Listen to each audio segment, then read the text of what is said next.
కుంటూ వచ్చిన స్థానాన్ని ఇవాళ కాంగ్రెస్ పార్టీ కైవసం చేసుకోవడానికి కారణాలు ఏంటంటే? ముందుగా మీకు ప్యానల్ మిత్రులకు విద్యార్థులకు శుభ సాయంత్రం. ఇప్పుడు కారణాలు ఏంటంటే కర్ణుని సాగుకు 1,00,000 కారణాలు అన్నట్టు ఓటమికి ఎన్నో కారణాలు ఉంటాయి. ఓటమికి ఓకే, వాళ్ళ కారణాలు వాళ్ళు అయితే విశ్లేషించుకుంటారు. ఇక్కడ ఏదైతే ఉందో విచిత్రం ఏంటంటే ఆల్ డివిజన్స్లా కాంగ్రెస్ లీడ్ ఒక పార్ట్ వచ్చి ఒక పార్ట్ పోయిందని లేదు. ఏదో వాళ్ళు రిగ్గింగ్ లేకపోతే రిగ్గింగ్ అనేది ప్రస్తావనే లేదు.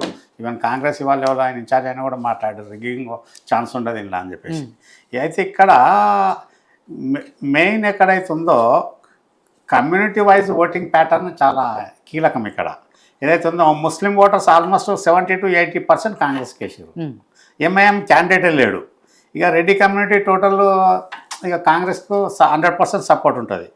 ఇక Revanth Reddy influence boosted support అన్నట్టుగా రెడ్డి కమ్యూనిటీలో local respect for leadership played a major role. ఇక్కడ ఏదైతే ఉందో అక్కడ యాదవ్ కమ్యూనిటీ ఇక్కడ ముస్లిమ్స్ మనం మీరైతే ఉందో ఇక్కడ రాకముందు మొత్తం ముస్లిమ్స్ యాదవ్సే హైదరాబాద్ మొత్తంలో మీరు గత 50 ఏళ్ళ కింద అంతకుముందు మొదలు పెడితే 70 ఏళ్ళ నుంచి మొదలు పెడితే కూడా యాదవ్స్ ముస్లిమ్సే ఇక్కడ డామినేటింగ్ కమ్యూనిటీస్ ఉండే. తర్వాత వాళ్ళే పోయినారు. ఇక నార్త్ ఇండియన్స్ కూడా ఇప్పుడు ఏదైతే ఉందో వాళ్ళు కూడా బీఆర్ఎస్కు పెద్ద ఫర్గా లేకుండా పోయారు. ఏదైతే ఇక్కడ క్లీన్ ఇమేజ్ క్యాండిడేట్ ఏదైతే ఉందో నవీన్య మన యాదవ్ యంగ్స్టర్ను పెట్టారు కాబట్టి ఓటర్స్ కూడా అట్రాక్షన్ అయింది. ఇక మైనార్టీ క్రిస్టియన్స్ వీళ్ళు ఎస్సీ ఎస్టీ ఓటర్స్ కూడా యూసుఫ్ కూడా పాకెట్స్లో కూడా కాంగ్రెస్ కేసారు. ఇక బూత్ లెవెల్లో మట్టుకు ఏదైతే ఉందో Congress created strong leads booth with urban middle class voters, mixed community booths, minority dominant booths, women heavy polling stations. BRS perform better only in traditional BRS loyal ఏరియాసే. A few pockets in Film Nagar and IML, some SC residential colonies. BJP ఏదైతే ఉందో performed poorly across the boards, failed to cross even 20% any region. Core voter base was too thin, చాలా తక్కువ. ఏదైతే ఉందో comparison అది ఈ ఎలక్షన్కు దానికి దీనికి పోతే టోటల్ డిఫరెంట్. ఇక్కడ బీఆర్ఎస్ ఫెయిల్యూర్కి ఏంటంటే internal groupism, differences among BRS cadres, lack of unified campaigning, weak candidate positioning, urban frustration, collapse of high income support, sympathy factor did not work, low polling hurt BRS. BJP performed ఎందుకంటే candidate lacked local presence.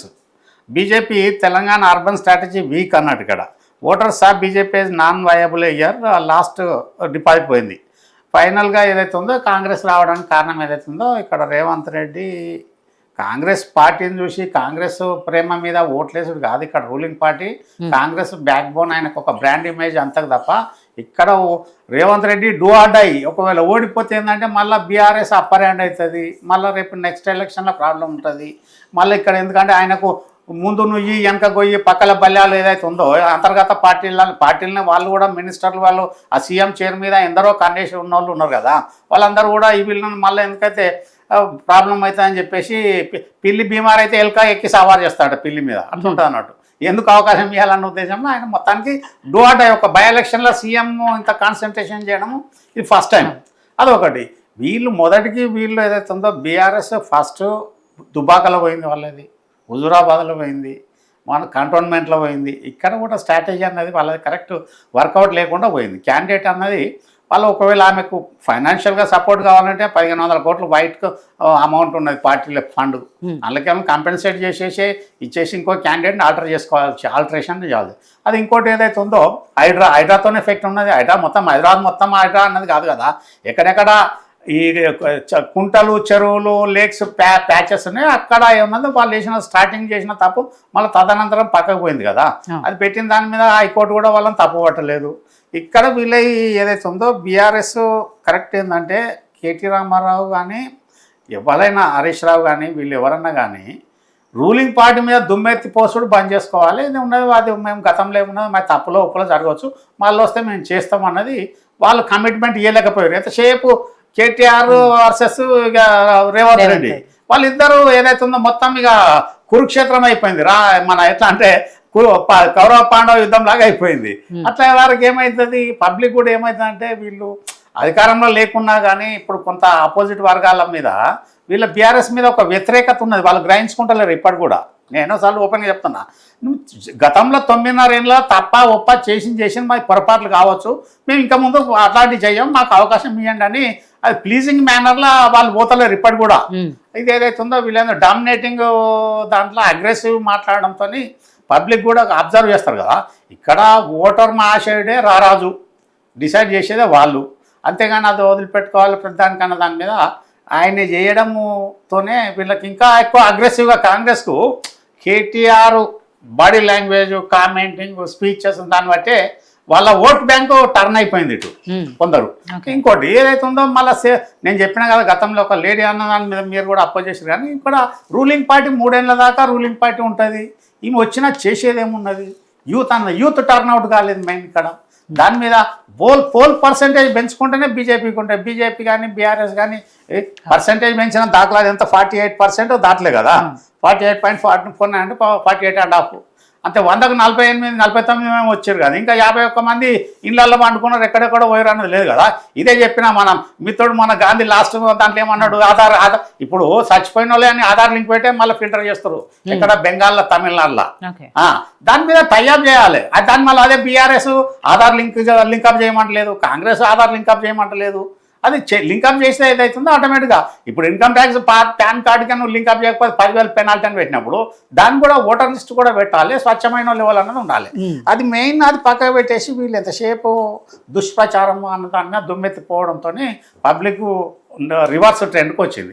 అందులో అందరికంటే ఏంటంటే 3 క్యాండిడేట్లల్లో యువకుడు Naveen Yadav, BC card ఉన్నది, local ఉన్నది, ఇంతకుముందు ఎంఐఎంకేలు contact చేసి ఓడిపోయాడు, ముస్లిమ్స్ సపోర్ట్ ఉన్నది, వాళ్ళు మైన ఎంఐఎం క్యాండిడేట్ లేడు కదా.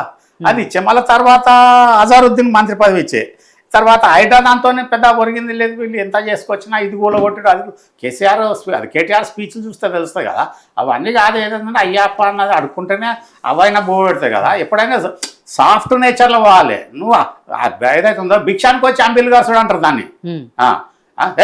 పెట్టావా అని వేరు, అయ్యా అప్ప జర పెట్టు ఆకలి అవుతుందంటే వేరుంటుంది. పెట్టావా అంటే ఎట్లుంటుంది?